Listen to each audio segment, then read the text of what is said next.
এলাকার পরিস্থিতি খুবই খারাপ হয়ে গেছে। তুই তো আমার কেউ আস নাই কিছু। হ্যাঁ ভাই, বলা হয় নাই। কেন বলস নাই? আসলে খেয়াল ছিল না আমার। কে আর দান্দাই থাকো, যে এলাকার যে পরিস্থিতি দেখতো কি অবস্থা, এদিকটা দেখ, ঠিক আছে? কিছু কিছু বলতে হয়, বুঝছস?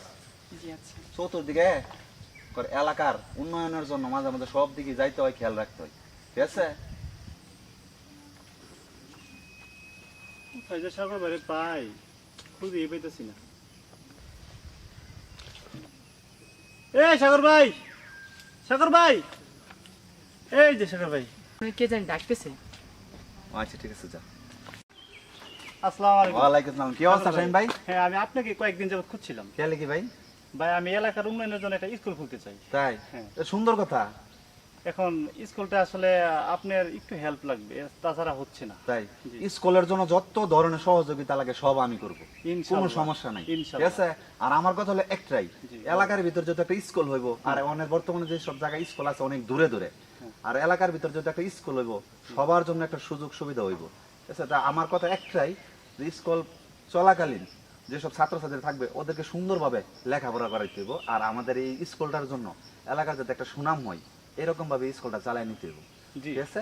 তার জন্য যতটুকু সহযোগিতা করার লাগে সকল দিক দিয়া আমি করব, ঠিক আছে? আলহামদুলিল্লাহ, ওকে, খুশি হলাম। ওকে। আসসালামু আলাইকুম। ওয়ালাইকুম আসসালাম। রিয়া, রিয়া, কই গেলা? একটা পানি দাও আমারে। বসো। উফ, এত গরম আর এত টেনশন, ভালো লাগে না।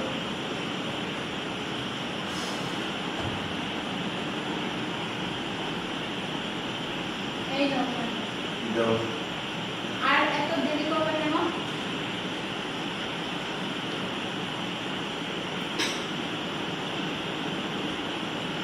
উফ, আর বলো না, এলাকার লোকজনের সাথে কথা বলতে বলতে অনেক দেরি হয়ে গেছে।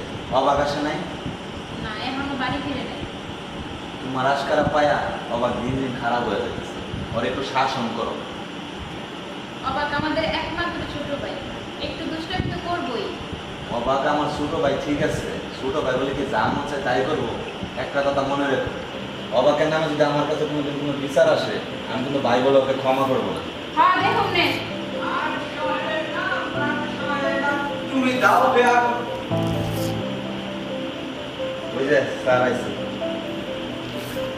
ভাবি কোথা লাগবে খাইতে দাও। তুই হাত মুখ ধুয়ে আয়, আমি বাদ দিতেছি।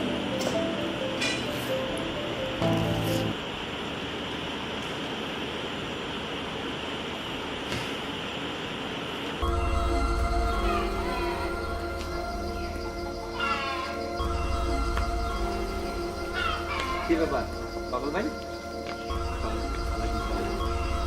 ভালো আছেন? মন খারাপ? ভাই, আসলে কি বলবো তোকে, অনেক কষ্ট করে পড়াশোনা করেছি, বাবা মা অনেক টাকা খরচ করে পড়াশোনা করাইছে, ছেলে ভালো চাকরি করবে। আসলে অনেকের কাছে গিয়েছি চাকরির জন্য, সবাই আসলে যোগ্যতাটা দেখে না, সবাই টাকাটাই দেখে। ঠিক আছে, তো ভাই আপনি এলাকার বড় ভাই, যদি আমার জন্য একটা কিছু ব্যবস্থা করে দেন ভাই, আমি খুব উপকৃত হব। আমি বুঝতে পারছি, যেহেতু শিক্ষাগত যোগ্যতা আছে তাহলে টেনশন করা কোনো কিছুই না। আর বেকার এখন দেখে গেছে, একদিন তো বেকার তো দূর হইব, কোনো সমস্যা নাই।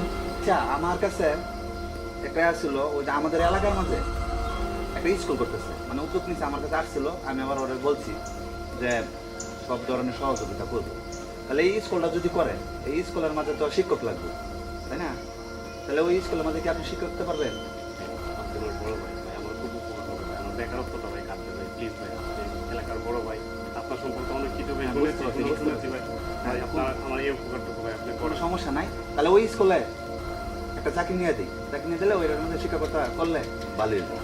ভাই আমার জন্য খুব ভালো হবে, এলাকার জন্য খুব ভালো হবে, আপনার সুনামটাও ভাই এবার বাড়বে ভাই, আমার এই উপকারটা হবে। কোনো সমস্যা নাই, কোনো সমস্যা নাই, আমি কথা দিছি। আর ওই স্কুলের মধ্যে যেভাবে হোক আমি একটা চাকরির ব্যবস্থা করে দিতে, হ্যাঁ? মন খারাপ করার কোনো কিছুই নাই, কোনো সমস্যা নেই। আর নিজের সবসময় সত্য রাখবো।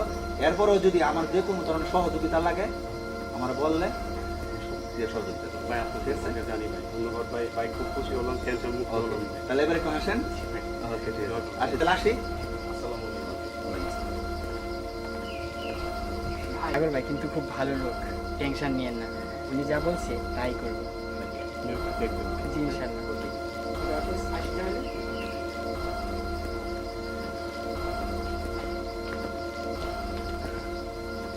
বাড়িতে গিয়ে খুশির খবরটা দিয়ে আসি।